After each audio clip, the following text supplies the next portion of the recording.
Ladies and gentlemen, welcome back to Gaming with me, Tony Mo, and we're back here with some more EVE Online. Got some footage for you guys, just me out doing some mission running. I was going to do a live commentary, but I get really in the zone when I'm in combat whenever there's more than like 2 enemies. And both the missions I did had multiple targets, so I was just really focused, and I ended up just stopping talking. So I was like, you know what, I'll just use the footage and we'll talk over it, because there is a little bit I wanted to talk about. We had a big milestone today.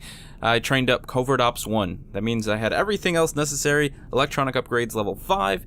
I was able to train up my Covert Ops to level 1. Still a lot of training left to do to even begin to be effective in something like a Manicore or a Buzzard. Going more towards the stealth bomber route, so I am having to focus on missiles, torpedoes, all the stuff that comes with that. And then I have a whole massive set of plans on EveMon for what I need to do after that, which is going to take quite a lot of time. I mean, there's a lot there to become like maximally effective at stealth bombing. That doesn't mean that I won't be in a stealth bomber before all of that's done, but it just means that that is like, you know, it's there. There's a lot to plan on. Also, looking at the possibility, training up for some incursion ships. There's a lot of options that I have right now because I need to focus on more than one thing, obviously. You know, there's other ways to make money in the game, and pretty much anything I do with PvP is probably just going to cost me money, for the most part. So, yeah, there's quite a bit to focus on. I'm not in a bit of a flux, but I am in a situation where I'm doing a lot of research. I'm trying to, you know, absorb as much knowledge as I can about the paths that I'm going to take, so I can do them as efficiently and as effectively as possible. And then, of course, there's just the whole actual learning element of all of those things once I get into it. Learning about wormhole space and nullsec and lowsec and all of that good stuff as I get to it. We're definitely taking it step by step. But while all of that stuff is training up, I am doing a lot of reading on wormhole space, doing a lot of reading on bombing, specifically in the Manicore, because that's what I'm going to be going for.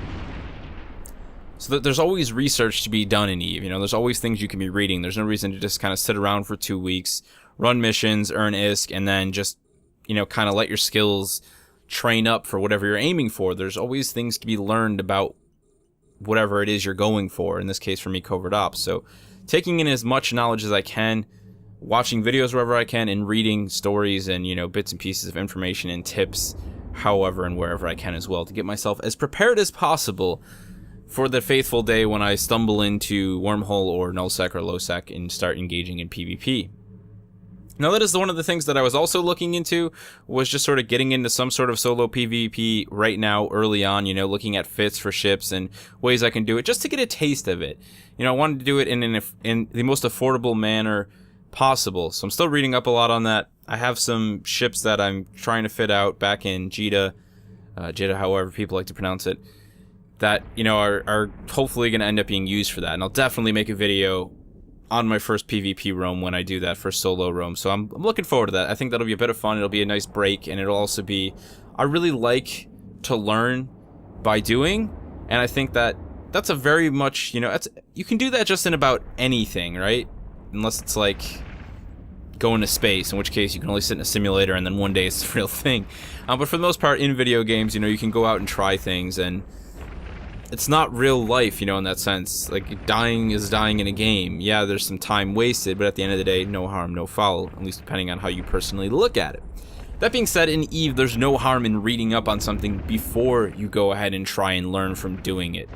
It's just going to make you a little bit more prepared and probably make any failure a little bit less harsh. So definitely looking to do as much research on that as I possibly can. But I'm out mission running in the Drake. One of the biggest things for me for mission running is really just making sure that I'm not pissing off the other factions, like the Galente and the Imare and all those other factions, which is actually kind of difficult. You really have to pay attention to what you're doing with these missions and what you're going to be going out to kill. If it's not pirates, am I fighting the Galente? Because that kind of happened today when I was running missions. So I had to make sure, like, okay, I have to pay a little bit more attention here. I was warned about this, and it just kind of came out of nowhere. Next thing you know, I'm fighting Galente pirates, and I'm like, wait, are they actually pirates? Are they Galente? What the hell? So quite a bit to focus on there. You know, it's I've been told about it. It's just now becoming a reality that I have to make sure I don't piss off the other factions, which kind of seems silly at points. You know, it's like, okay, I'm working for the Caldari, all this in the Caldari, like, go after the Galente, and I'm like, man, there's so many factions in this game. They're all like kind of doing their own thing. It's freaking like communism. It's ridiculous. It's nothing like communism, but you get what I'm saying. So that's something that I'm definitely learning to focus on. The ship you're seeing right now, it's a Drake, all right, but it's not Bark and Destroy. This is a new Drake. It's a new Drake. Called it All Bark and All Bite, keeping up the Bark name at least. But Bark and Destroy is no longer alive. It was scavenged and salvaged out somewhere in space. We were running a group mission. We were running level 3 missions as a group. A couple people in caracols, obviously a little bit squishy in the situation we were in. And, you know, things were going fine. This was like the 4th mission of the day. We didn't have our anybody repping there, but we were doing fine. We had taken on a whole entire mission without anyone repping, and he was warping in. And I was paying attention, but I didn't realize how much distance I had closed on a really large group of destroyers, or whatever the hell they were. They might have been cruisers. They were big ships, and I aggroed like 5 of them, and they were just like, "Look at the little Drake, ha ha ha!" And boom! Before I even knew it, my shields were taken out along with most of my armor in one barrage of missiles from about 4 ships all at the same time. I mean, it was just like this phenomena where all of a sudden all 4 ships targeted me and fired their missiles all at once, and I was hit with all of those missiles. I died. I just really wasn't prepared for it. You know, I should have been aligned to something, I guess. I shouldn't have been that close in the first place, especially in such a slow ship. But I died, and that was the end of Bark and Destroy. Luckily, I had a lot of credits, actually. I had a lot of ISK sitting in my account, and also one of the guys from Praxis hooked me up with some ISK, and I was able to get in a Drake and get it fitted out once again, and so that's what we're in today. Lesson learned there. Lesson learned there. Even when it seems like everything's going real easy, every once in a while, you might just get absolutely nuked with a lot of missiles, and if you're not ready for that, you will die, and I did. So that was the end of that. It was a sad day, but again, I'm not really... Like, losing ships and dying in EVE to me, yeah, it sucks, but I enjoy my time with this game so much that it kind of doesn't faze me. Like, I guess I haven't spent enough time, you know, earning a ship just yet where I'm like, oh, I imagine when I'm in a Manicore or a Buzzard, if I lose one of those, it will kind of be like that because they're really expensive for someone like myself. You know, like 50,000 or 50 million ISK, which I guess the Drake isn't cheap either, but it was just like I had a lot of ISK. Now I'm at that point where I'm kind of down in the dumps after having to refit this Drake. So I'm like sitting at 20, you know, 30k. So it's like, okay, now we got to fight back up. We got to get the money for the Buzzard or the Manicore and make that decision. But I'm having a lot of fun along the way. So like I said, it really doesn't matter to me. And I kind of want to talk a little bit about something regarding ISK and ships, because when I first started doing these videos, I had a lot of people, you know, wanting to donate ships and donate ISK, and I've had people do that, and I really appreciate that. But since then, I've stopped taking in donations for ISK or for ships, and I've had more people sitting in my message box. I have people with comments offering, and I appreciate it. I really do. A big thanks to everyone who donated. A big thanks to everyone who wants to. For whatever reason, I've had people tell me they just are really happy to help out a new bro. They love seeing people get into EVE. I completely understand that. You know, this is a community that I would love to see continue to grow as well. And then there's just people who love the channel, love the videos, and that's awesome too. And you just telling me that is more than enough. I really don't want to take any more donations from anyone. Kind of just want to do this on my own at this point. And I know I think a lot of people can respect that.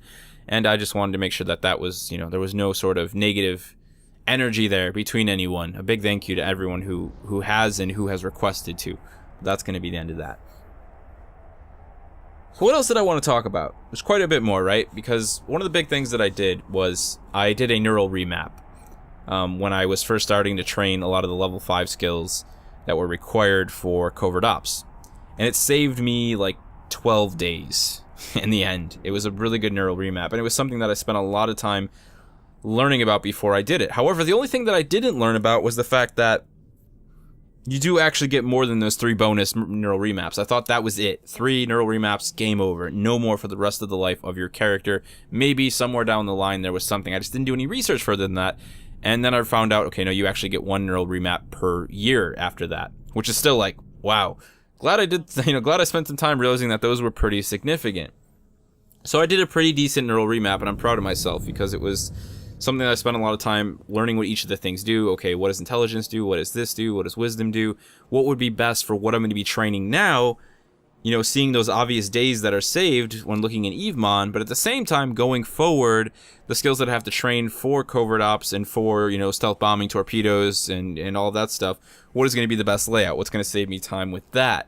And while it isn't the most optimal layout, it still is a lot of days saved.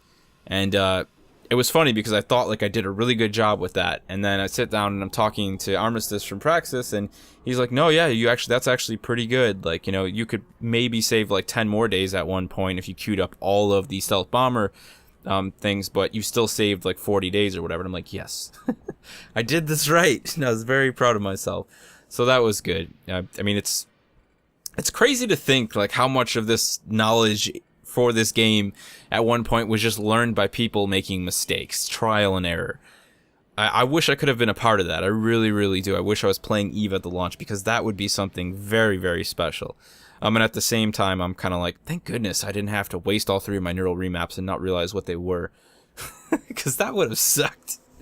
So yeah, that was that. I'm happy with the way that all of that went over. That went really shockingly well, I guess would be the way to put it. So I'm pretty proud of myself on that.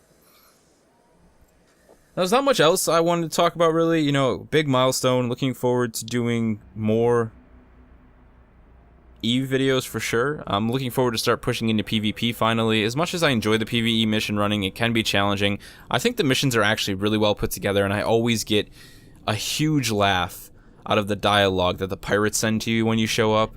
I think that mission I was just doing now, the pirates were something like, we were just about to make use of our fair station repairer, and then you had to show up and ruin it all. We'll have to show you your manners. Like, they just think they're so prim and proper, and they're just ridiculous pirates.